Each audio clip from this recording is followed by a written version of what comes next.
Hi అండి. రాణమ్మ చేతి వంటలో ఈరోజైతే దొండకాయ చిక్కుడుకాయ కలిపి గ్రేవీ కర్రీ అయితే రెడీ చేద్దామండి. ముందుగా అయితే వీడియోలోకి వెళ్ళిపోదాం, చూద్దాం రండి. ఇప్పుడైతే ఇవైతే కొన్ని దొండకాయలండి, కొన్ని చిక్కుడుకాయలు ఉన్నాయి. అవి కొన్ని ఇంట్లో ఉన్నప్పుడు రెండు కలిపేసి ఎలాగ గ్రేవీ కర్రీ అయితే రెడీ చేసుకోవచ్చండి. చూద్దాం రండి. ముందుగా కుక్కర్ పెట్టుకున్నానండి. ఇవైతే చిక్కుడుకాయలు ముందు ఒలిసి నీట్గా కడిగి అయితే పెట్టేశాను. ఇందులో అయితే కొన్ని దొండకాయలు కట్ చేసి పెట్టానండి. ఇవి కూడా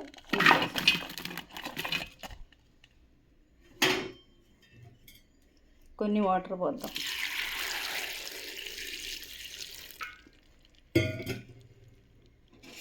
కొద్దిగా ఉప్పు కూడా వేద్దాం.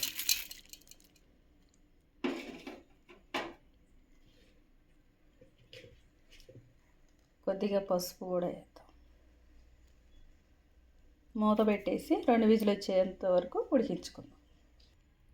ముందుగా అయితే స్టవ్ ఆన్ చేసుకుందామండి. దీని మీద అయితే కళాయి పెట్టేసుకొని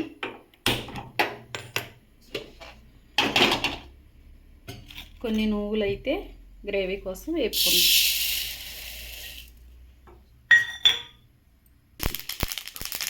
నువ్వులు అయితే ఇట్లా చిటాపటాన్ని వేగుతున్నాయండి. ఆపేసుకుందాం.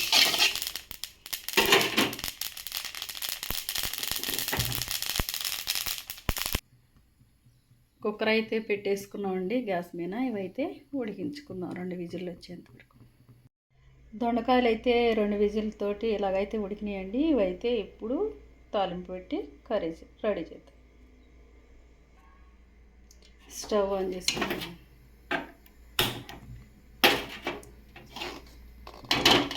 కళాయి పెట్టేసుకున్నాం.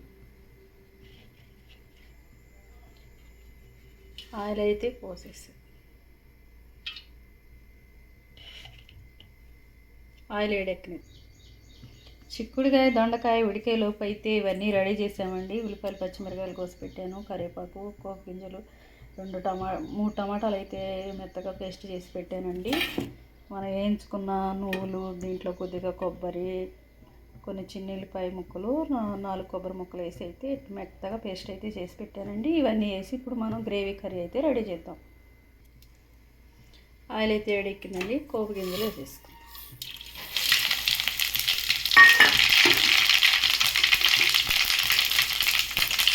కొన్ని ఉల్లిపాయలు, పచ్చిమిరపకాయలు, కరివేపాకు కూడా వేసేస్తాం. ఆయిల్ బాగా వేడెక్కిందండి.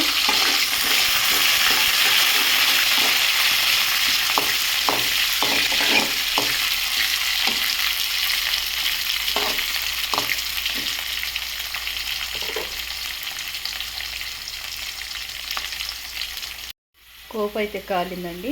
దీనిలో టమాటా పేస్ట్ అయితే వేసాం.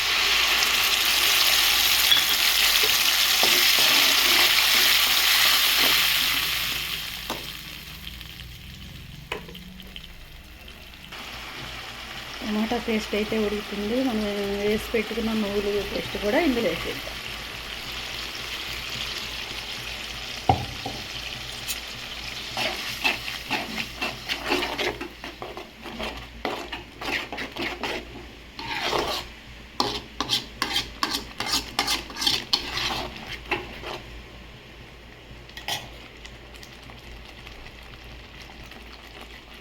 పేస్ట్ కూడా ఇలా ఉడుకుతుందండి. దీనిలోకి ఉడికించి పెట్టిన చిక్కుడుకాయ దొండకాయ ముక్కలు వేసేద్దాం.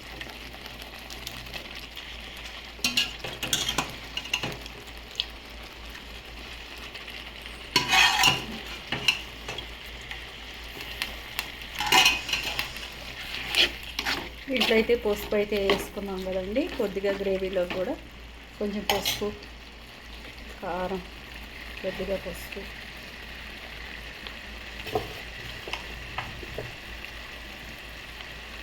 కారం ఒక 3 చెంచాలు,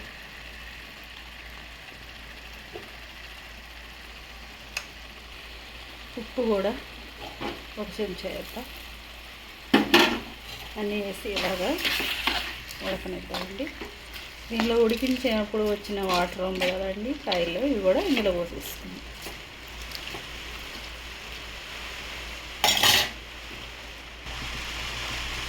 అన్నీ వేసి వాటర్ కూడా వేసామండి. ఉడికించిన వాటరు మళ్ళీ కొన్ని వేసి ఇలాగ గ్రేవీ లాగా వేసానండి. ఇదైతే కొంచెంసేపు ఉడకనిద్దాం. మూత పెట్టేసుకున్నాం.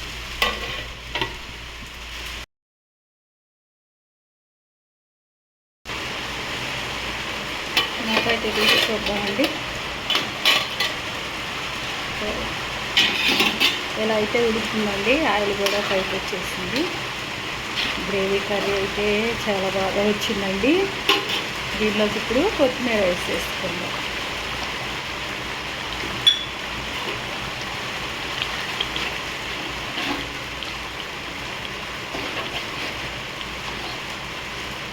కొంచెం సేపు ఒక 5 నిమిషాలు ఉడకనిద్దాం.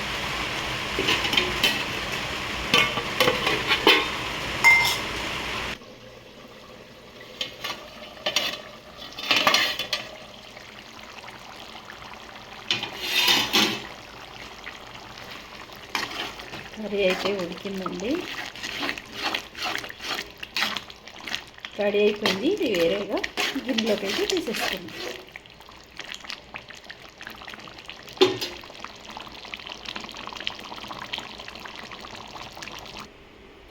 ఇంతేనండి, చిక్కుడుకాయ దొండకాయతో 2 కలిపి గ్రేవీ కర్రీ అయితే రెడీ చేసామండి. ఇది ఇలా అయితే వచ్చింది. దొండకాయ తినని వాళ్ళు కూడా ఇదైతే బాగా తింటారండి. బాగా టేస్టీగా ఉంటుంది. ఇది రోటీలోకి, రైస్లోకి, రెండిట్లోకి చాలా బాగుంటుందండి. ఇది కానీ మీకు నచ్చినట్టయితే ఒక లైక్ చేయండి.